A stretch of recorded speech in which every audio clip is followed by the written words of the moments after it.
क्या आप जानते हैं कि हमारी इंडियन एयरफोर्स में कभी एक ऐसा सीक्रेट फाइटर प्लेन था जिसके बारे में दुश्मन को तो छोड़िए, हमारी इंडियन एयरफोर्स के कई बड़े ऑफिसर्स को भी इसके बारे में पता नहीं था।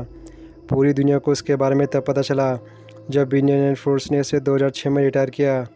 ये प्लेन इतना सीक्रेट था कि कभी भी किसी व्यक्ति ने इसे टेक ऑफ और लैंड होते हुए नहीं देखा।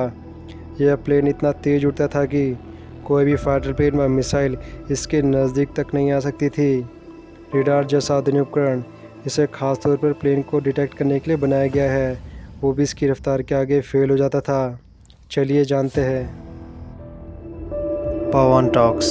Let's talk about something. 27 मई 1997 उस दिन इस्लामाबाद का आसमान साफ था। लगता नहीं था कि बारिश होगी। तभी इस्लामाबाद के आसमान में एक आवाज़ गूंजी, मानो कहीं बिजलियाँ एक साथ कड़की हो। लेकिन जब इस्लामाबाद के लोगों ने आसमान की तरफ देखा तो उन्हें यह घटना बहुत अजीब लगी, क्योंकि आसमान तो साफ था, तो फिर बिजलियाँ कैसे कड़क सकती थी। पाकिस्तान की सुरक्षा एजेंसी को शक हुआ कि कुछ तो इस्लामाबाद के ऊपर से गुजरा है। पाकिस्तान के F-16 ने तुरंत ही इस्लामाबाद के ऊपर से उड़ान भरी, लेकिन उन्हें कुछ नहीं मिला। इसके बाद पाकिस्तान की सुरक्षा एजेंसी ने भारत पर आरोप लगाया कि भारत के एक सैन्य विमान ने उनकी वायु सीमा का उल्लंघन किया है, लेकिन इंडियन एयरफोर्स ने इसे मानने से साफ इनकार कर दिया। दरअसल उस दिन भारत का यह सीक्रेट प्लेन, जिसे हम MiG-25 के नाम से जानते हैं, वो एक सीक्रेट मिशन पर था। MiG-25 पाकिस्तान की वायु सीमा में दाखिल हुआ और इस्लामाबाद के ऊपर से फ़ोटो खींचने लगा। इसके बाद जब वह वापस आ रहा था तो उसने सोनिक बूम को चालू कर दिया, जिससे पूरा इस्लामाबाद दहल उठा। पाकिस्तान के F-16 ने इसका पीछा करने की कोशिश की, लेकिन तब तक यह प्लेन भारत की वायु सीमा में दाखिल हो चुका था।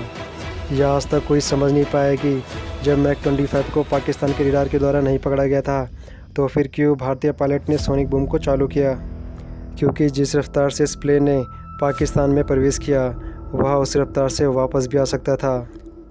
कुछ एक्सपर्ट मानते हैं कि भारतीय वायुसेना के पायलट ने सोनिक बूम को चालू करके यह संदेश दिया कि भारत की वायुसेना पाकिस्तान की वायुसेना के कंपैरिजन में कितनी आगे है, और अगर पकड़ सको तो पकड़ लो। क्योंकि इंडियन एयरफोर्स का पायलट जानता था कि कोई भी फाइटर प्लेन व मिसाइल MiG-25 का पीछा करना तो छोड़िए, उसके आसपास तक भी नहीं भटक सकती थी। माना जाता है कि पाकिस्तानी एयरफोर्स को भी इसके बारे में पता था, क्योंकि यह पहली बार नहीं था जब इंडियन एयरफोर्स का MiG-25 पाकिस्तान के ऊपर से उड़ान भर रहा हो। लेकिन वह इस बात का खुलासा करके अपनी देश की जनता को नहीं डराना चाहते थे, और उस समय पाकिस्तान के पास इसका कोई तोड़ भी नहीं था। उस समय पाकिस्तान तो छोड़िए, पूरी दुनिया MiG-25 के नाम से डरती थी। यह एक रशियन प्लेन था जो कि 70 के दशक में बनाया गया था। उस समय अमेरिका व नाटो जैसी महाशक्तियाँ भी इससे डरती थी। नाटो ने इसका नाम फॉक्सबैट रखा था। यह प्लेन पूरी दुनिया के लिए एक अजूबा था। उस समय अमेरिका सोच रहा था कि रशिया ने एक बहुत ही मॉडर्न फाइटर प्लेन बना लिया है, जिसका मुकाबला अमेरिका का कोई भी फाइटर प्लेन नहीं कर सकता। अमेरिका ने इसके बारे में जानने की कोशिश की, लेकिन कुछ हाथ नहीं लगा। 6 सितंबर 1976 को अचानक एक MiG-25 जापान के हवाई अड्डे पर लैंड हुआ। इस प्लेन से एक रशियन पायलट निकला और उसने हवा में गोलियां चलाई और कहा, मैं सोवियत संघ से भाग गया हूं और मैं जापान में शरण लेना चाहता हूं। इसके बाद अमेरिकी खुफिया एजेंसी जापान पहुंची। उन्होंने MiG-25 का पुर्जा खोल दिया। इसके बाद अमेरिका को पता चला कि यह कोई फाइटर प्लेन नहीं, बल्कि यह एक जासूसी विमान है। इसी की टेक्नोलॉजी चुरा कर ही बाद में अमेरिका ने F-15 बनाया। यह प्लेन 3.2 मैक यानी ध्वनि की रफ्तार से 3 गुना ज़्यादा तेज़ रफ्तार से उड़ सकता था।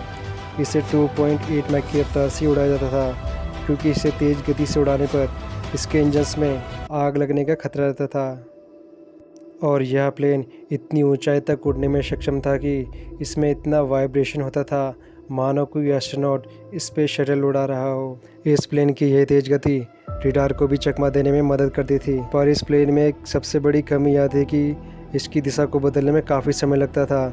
इससे इस प्लेन को उड़ाना काफ़ी मुश्किल था। यह प्लेन 1981 में इंडियन एयरफोर्स में शामिल किया गया। यह प्लेन बहुत तेज़ गति से उड़ता था, इसलिए इस प्लेन को केवल 42 पायलटों के द्वारा ही उड़ाया गया। इस प्लेन ने इंडियन एयरफोर्स को 25 सालों की सर्विस दी। इंडियन एयरफोर्स ने इस प्लेन को सीक्रेट रखने के लिए इसे डिसेंबल रूप में एयरबेस पे लाए, और इसके बाद एयरबेस के अंदर ही गोपनीय रूप से इसे बनाया गया। इस प्लेन ने इंडियन एयरफोर्स के लिए फ़ोटो खींचकर बहुत ही महत्वपूर्ण जानकारियाँ जुटाई। यह जानकारियाँ कारगिल के दौरान भी बहुत कारगर सिद्ध हुई। अगर आप सोच रहे हैं कि यह सबसे तेज़ गति से उड़ने वाला प्लेन है तो आप गलत है। दरअसल अमेरिका ने 1966 में SR-71 नाम का एक प्लेन बनाया था। इसे ब्लैक बर्ड के नाम से भी जाना जाता है। यह प्लेन सोवियत संघ की जासूसी के लिए बनाया गया था।